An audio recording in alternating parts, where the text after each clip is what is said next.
तुम सलाम यहाँ से पढ़ते हो तो मदीने से कैसे सुनते हैं? हम तो मदीने में उनको समझते ही नहीं है। उनका तो मस्कन है मदीने में, वो तो सब सुन्नियों मोमिनों के दिलों में रहते हैं। उसका भी घर हो सकता है, जो अल्लाह का नूर बन करके दुनिया में आया हो उसका भी घर हो सकता है। वो तो जो जहाँ मोमिन रहा करते हैं अल्लाह के नबी उसके साथ रहा करते हैं। अगर मोमिन जंगल में है तो नबी जंगल में है, जहाँ पे मोमिन रहता है नबी वहाँ रहते हैं। अब कुछ लोग कहेंगे कि एक नबी सब जगह कैसे आएंगे, एक नबी सब जगह कैसे होंगे? तो इसका भी जवाब है। देखिए दोनों तरह से इसका जवाब है, यानी कि कुरान और हदीस में भी इसका जवाब है, वेदों पुराण में भी इसका जवाब है।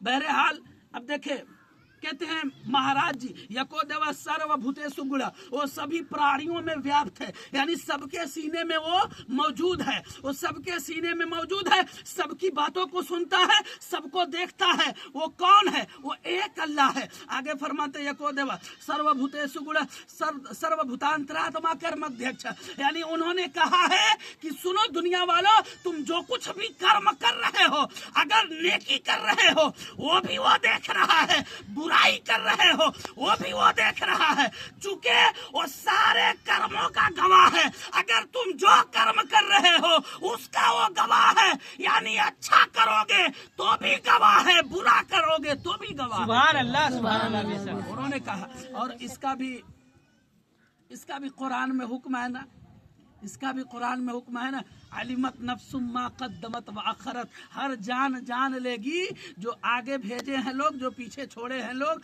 वो सब लोग जान लेंगे जब वो हुक्म फरमाएगा। और अल्लाह ने कुरान में फरमाया ना, फमन यामल मिस्काल ज़र्रतिन खैरन यरा वमन यामल मिस्काल ज़र्रतिन शर्रन यरा, यानी तुम जर्रा बराबर भी गुनाह करोगे वो भी अल्लाह तुम्हारे सामने रख देगा, और जर्रा बराबर नेकी करोगे वो भी अल्लाह तुम्हारे सामने रख देगा। तो ये अल्लाह का हुक्म है, अल्लाह का फरमान है। और अल्लाह ताला ने अपने महबूब के बारे में बेशुमार कुरान पाक में, हालांकि कुरान पाक पढ़ते जाइए और नबी की सीरत समझते जाइए। कुरान पाक की एक एक आयत करीमा, एक एक सूरह, एक एक मंजिल ये बताती है कि नबी कौनैन की अजमत क्या है, नबी कौनैन की शान और शौकत क्या है। अगर कुछ लोग पूछेंगे, कुछ लोग कहते हैं ना, देखिए दुनिया में कई फिरके हैं, हमारे नबी ने फरमाया 73 होंगे, 73 होंगे ना। अब देखे ना जरा, इस पे उन लोगों के लिए जवाब है जो लोग कहते हैं कि नबी मदीने में है और वो यहाँ से पुकारने पे नहीं सुनते। तुम यहाँ सलाम पढ़ते हो, नबी नहीं सुनते। तुम यहाँ अदब व एहतराम करते हो, नबी नहीं सुनते। लेकिन ये याद रखिएगा कि जब इंतकाल आदमी दुनिया में होता है तो कब्र में जब जाता है तो सरकार दो आलम तशरीफ लाते हैं, है कि नहीं है? आते हैं ना कब्र में, आते हैं। जो लोग नहीं मानते हैं उनके कब्र में कौन आएगा?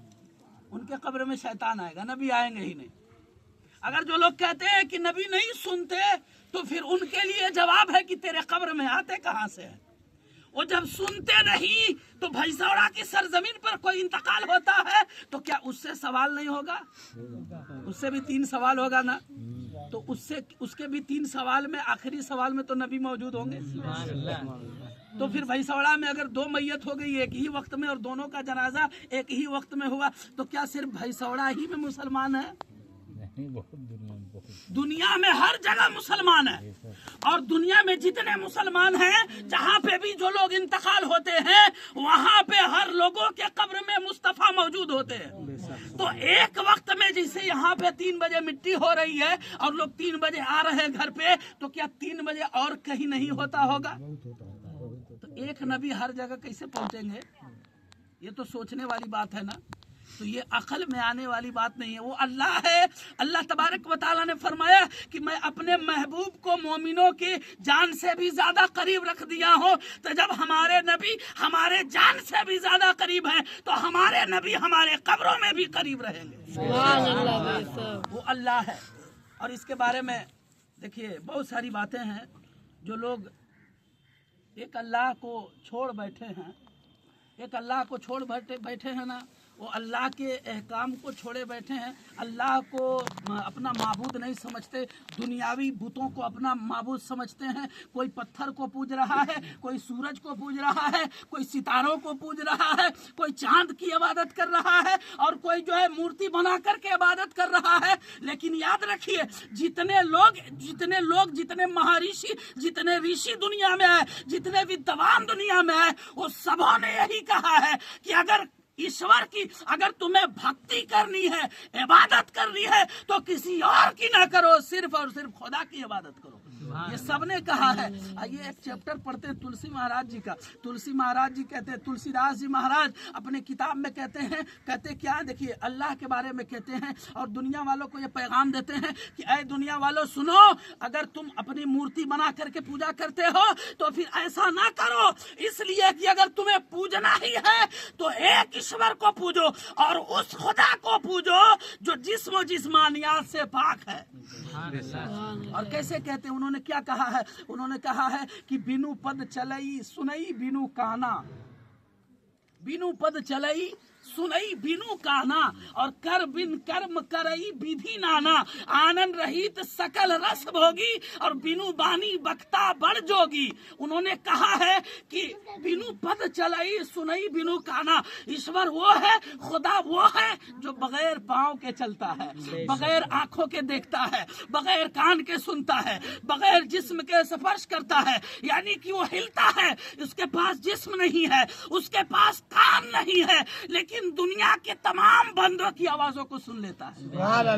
उसकी इबादत करो, उसकी पूजा करो, वही पूजने के लायक है, उसी की इबादत करो। इसीलिए हम जब अपनी पेशानी को सजदे में रखते हैं तो कहते हैं, अल्लाह के बारगाह में पेशानी रखने के बाद हम कहते हैं, अल्लाह तबारक व तआला तू ही एक है और तू ही बड़ा है।